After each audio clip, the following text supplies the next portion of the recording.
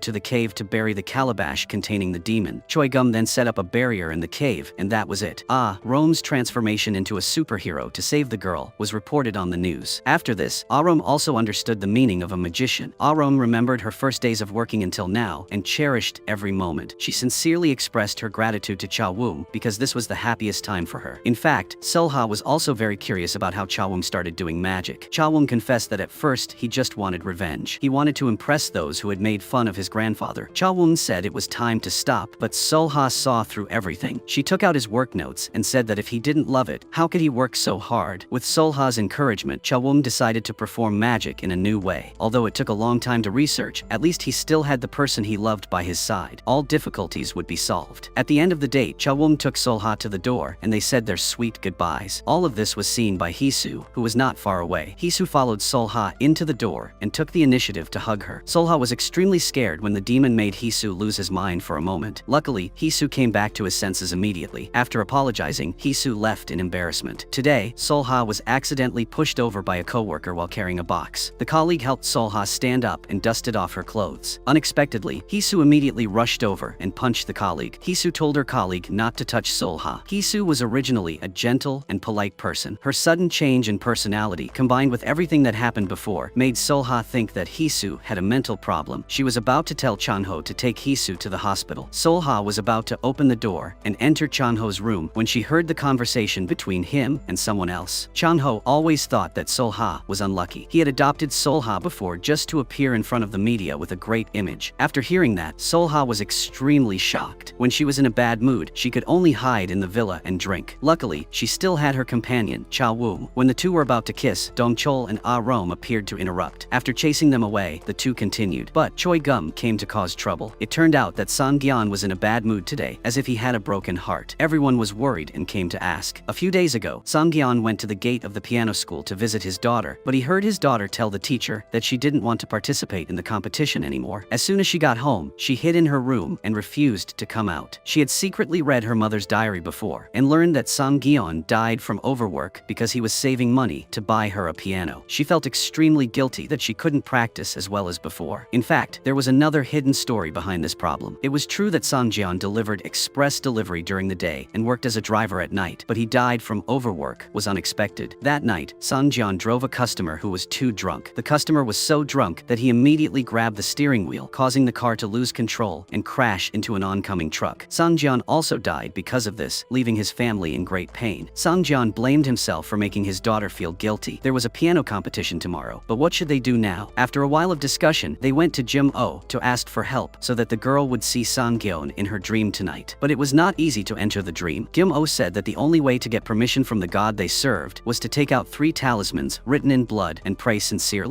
When Cha Wung heard this, he volunteered to use his blood to write the talisman. Then, everyone began to pray devoutly. That night, his daughter met Sang Gyeon in her dream. Sang Gyeon told his daughter that sacrificing for the family was the best thing he had ever done. He hoped that his daughter could play her beloved piano to her heart's content, which was Sang Gyeon's greatest hope as a father. The next day, the daughter rushed out to participate in the competition. Cha Wung had been waiting at the door for a long time, but unfortunately, there was a traffic jam today. The car stopped for more than 10 minutes without moving at all. Soon after, a man wearing a helmet drove up. Cha Wung claimed that this guy was his employee so that the daughter could go to the competition with peace of mind. Leaning on this man's shoulder, the daughter felt a familiar sense of security. The competition quickly began, and she played the song she had promised Sang Gyeon. The moment the song ended, she seemed to see Sang Gyeon cheering for her in the stands. In another development, Sol Ha suggested that Hee-soo go to the hospital to see a psychologist. Hee-soo did not agree to this. He was a little angry after hearing what Sol Ha said. Hee-soo held hands under the table, and black smoke came out. At this time, the 3 ghosts in the mansion were about to leave. Everyone started preparing for Dong Chol's wedding. Sol Ha noticed Cha Wung's reluctant expression. Choi Gum refused to be the witness because he had never loved anyone in 2,000 years. At that time, he was busy with work, but when he was free and was 100 years old, the new ghost did not like Choi Gum because he was too old. Ghosts of the same age were very strong and scary, so Choi Gum was alone forever. While they were talking, the wedding had already begun. Dong Chol and Ma Young stood on stage and solemnly swore their oaths. Cha Wung was also quietly hugging Sol Ha below. When the wedding bouquet was thrown, Sol Ha quickly ran up to catch it. Everyone joked that if she did not get married within 6 months of catching the wedding bouquet, she would be single for life. Cha Wung ran out and told her to rest assured that she would not be single. The 3 ghosts' wishes came true. It was soon time for them to part ways, and everyone was reluctant to leave. They stayed for a while before saying goodbye. Then Cha Wung asked Choi Gum to take Sol Ha home first. He turned around and walked in, looking blankly at the empty living room. He thought about the past moments of the 4 of them. Cha Wung couldn't help but cry. As for Hee-soo's body, the demon had already sealed it in the mirror. Hee-soo angrily smashed the mirror and tried to escape, but could only scream helplessly. The demon was out looking for food and coincidentally met Yeji, who was shopping alone. At the crucial moment, Choi Gum passed by and saved Yeji's life. He once again felt the familiar breath, and of course, he knew something was wrong. The next day, Choi Gum, Cha Wung, and Jo Mo went to the place where the sealed gourd was buried. Choi Gum opened it and found out that the person inside was not the demon. Things started to get more difficult because Choi Gum had originally created a barrier there. This had taken almost all of his power. Now it would be more difficult to fight the demon. At this time, Cha Wung expressed his willingness to let Choi Gum possess his body. The next day, Cha Wung made an appointment to meet Sol Ha because he had something to say. Sol Ha was so happy that she chose beautiful clothes. After receiving the bouquet last time, Cha Wung said that he would propose to Sol Ha within 6 months. But today, he suddenly asked her out like this. Something must be wrong. Sol Ha came to the appointment with high expectations, but Cha Wung had a serious expression. Sol Ha was waiting for Cha Wung to propose to her, but Cha Wung proposed to break up. Sol Ha couldn't accept it and immediately asked the reason. Cha Wung pretended to be cold and said that he no longer had feelings for Sol Ha. After saying that, he immediately left, not paying any attention to Sol Ha, who was sitting there. A week after the two broke up, Cha Wung seemed to disappear from Sol Ha. Sol Ha went everywhere looking for Cha Wung and even went to Gamo to beg her where Cha Wung was. At this time, Cha Wung entered the cave to isolate himself from Sol Ha. He wanted to get rid of the disturbing thoughts in his mind. Only then could he unite with Choi Gum. Yeji saw that Sol Ha was so heartbroken, so she went to the police station to visit her. Yeji told Sol Ha that the evil spirit was not yet sealed in the calabash. Inside, it was exactly Tae-chun's soul. In order to capture the evil spirit, Cha Wung decided to let Choi Gum possess his body. Cha Wung was worried that Sol Ha would be in danger, so they broke up. The evil spirit eavesdropped on the conversation between the two and learned all about Choi Gum and Cha Wung's plans. Sol Ha followed the address Yeji provided and found the cave. When she saw that Sol Ha knew everything, Cha Wung didn't hide it anymore. He was worried that if Sol Ha knew about his decision, they would fight the evil spirit together at all costs. The last thing Cha Wung wanted to see was Sol Ha getting hurt. Sol Ha shed tears. She was willing to share happiness and pain with Cha Wung. She couldn't live peacefully without Cha Wung by her side. Even if Cha Wung died, she would stay by his side. Cha Wung hugged Sol Ha after hearing that. At the same time, Hee-soo had also chased here, but couldn't get inside. That night, Sol Ha was preparing to drive home home when Hisu, who was standing next to her, stopped her. The devil's patience was exhausted. He forced Solha to make a choice, to become his woman or to die by his hand. Hisu's eyes were full of murderous intent. Solha felt something was wrong. She quickly escaped from Hisu's restraint and pointed the gun at him. At this moment, Solha realized that Hisu had been possessed by the devil. Solha's actions also showed her choice. The devil didn't say anything more and started to act against Solha. Seeing Solha in danger, Hisu relied on his will to gain control of his body and temporarily let go of Solha. Hisu and the demon began to fight for the right to use the body. Hisu was a little better at controlling his body so as not to hurt Solha. He ran straight out into the street wanting to leave this world. Fortunately, Solha saved him. Hisu was only slightly injured. Chang Ho immediately ran to the hospital after receiving the news. At this time, the demon once again took over Hisu's body. After injuring Chang Ho, the demon changed direction and took over Chang Ho's body. Hisu also forgot what had happened recently. Solha was also resting in the hospital. After waking up, Solha immediately told Gomo that Hisu was possessed by a demon. Jomo went to Hisu's room but did not feel the presence of the demon at all. Jomo guessed that the demon had transferred to someone else. No one knew where the demon was now. Jomo was worried that the act of sealing the demon would cause a conflict. Sure enough, the first person the demon looked for was Jomo. A while later, when Choi Gum and Cha Woon went to see Gomo, they found her lying dead on the floor. Cha Woon went to check the murder weapon, but the police arrived and arrested him as a suspect. Fortunately, Choi Gum helped to hold the police back, giving Cha Woon a chance to escape. After receiving the news, the demon in Chang Ho's body immediately ordered a nationwide search for Cha Woon. If there was resistance, kill him immediately. Cha Woon fled to his hometown, where he accidentally met two kind old men who were willing to give him a ride. Cha Woon looked closely and saw that these two old men looked very much like Dong Chol and Sang Gyeon. The two old men were extremely enthusiastic and invited Cha Woon to their house for dinner, and the old woman who prepared the meal looked exactly like Ah Rome. Cha Woon stayed here for one night and left early the next morning. He returned to the house where he lived with his grandfather when he was young. Then Choi Gum came here with Yeji. Jomo had passed away, so Yeji would replace her. On the other side, Solha returned to the police station. Looking at the scar on Chang Ho's face, Solha couldn't help but suspect that the devil had possessed him, so she immediately informed Yeji and the others. But before she could say anything, Chang Ho appeared next to Solha and immediately hung up the phone. On Cha Woon's side, with Yeji's help, Choi Gum and Cha Woon successfully merged. After Choi Gum took over Cha Woon's body, he felt that Solha was being held by the devil. The devil also decided to possess Solha and take everything from her. This was the way for him to have her. After saying that, the devil attacked and possessed Solha. When Cha Woon appeared, he was thrown away by Solha because the devil was in Solha's body. The demon suddenly realized that after taking over Solha's body, its power increased. The demon attacked Cha Woon again and again and threatened Solha's life. Cha Woon was helpless and had to compromise. He suggested that the demon possess him and let Solha leave. Choi Gum said that once Cha Woon's body was possessed by the demon, Choi Gum would be forced to leave Cha Woon's body and would no longer be able to protect him. But for Solha's safety, Cha Woon sacrificed himself. The demon was moved and agreed to the deal and immediately entered Cha Woon. At the same time, Cha Woon used a spell to seal the demon in his body so that Choi Gum could escape and stab him with the sword. Seeing Cha Woon's consciousness gradually fading, Choi Gum raised his sword. Cha Woon chose to leave this world without hesitation. Cha Woon comforted Choi Gum that he no longer needed to feel guilty. Choi Gum slowly disappeared and became a Buddha while Cha Woon was injured and knelt on the ground, his body gradually disintegrating. Cha Woon returned to his previous life and met Chan Hua. He explained to her about the end of their previous life. Chan Hua was curious about whether they would meet and love each other again in the next life. Receiving a positive answer from Cha Woon, Chan Hua felt relieved. She prayed that she would love Cha Woon again. This was her only wish. At this time, Chan Hua hoped that Cha Woon could return to the person he loved. A moment later, Solha woke up. She hugged Cha Woon, who was kneeling beside her, and cried out in pain. Unexpectedly, Cha Woon actually responded to Solha with a tight hug, and everything went back to normal. Chan Ho was arrested, and Cha Woon was also cleared. He and Solha also set a wedding date. He took her to a place where there were old people who looked exactly like the three ghosts. A neighbor passing by told Cha Woon that no one lived in this house. This house had no water and electricity for 10 years. Cha Woon suddenly realized that it turned out that three ghosts were helping him. 5 years later, Cha Woon is still active on the magic stage. Solha and Young Ryul became partners to catch criminals together. Today is the birthday of Solha and Cha Woon's son. The child specially invited 3 other children to the house as guests. These 3 children correspond to the 3 ghosts from before. Seeing the children playing happily, Cha Woon and Solha were also happy. Above is the entire content of the movie. Thank you everyone for watching. Goodbye, and see you again in the next videos.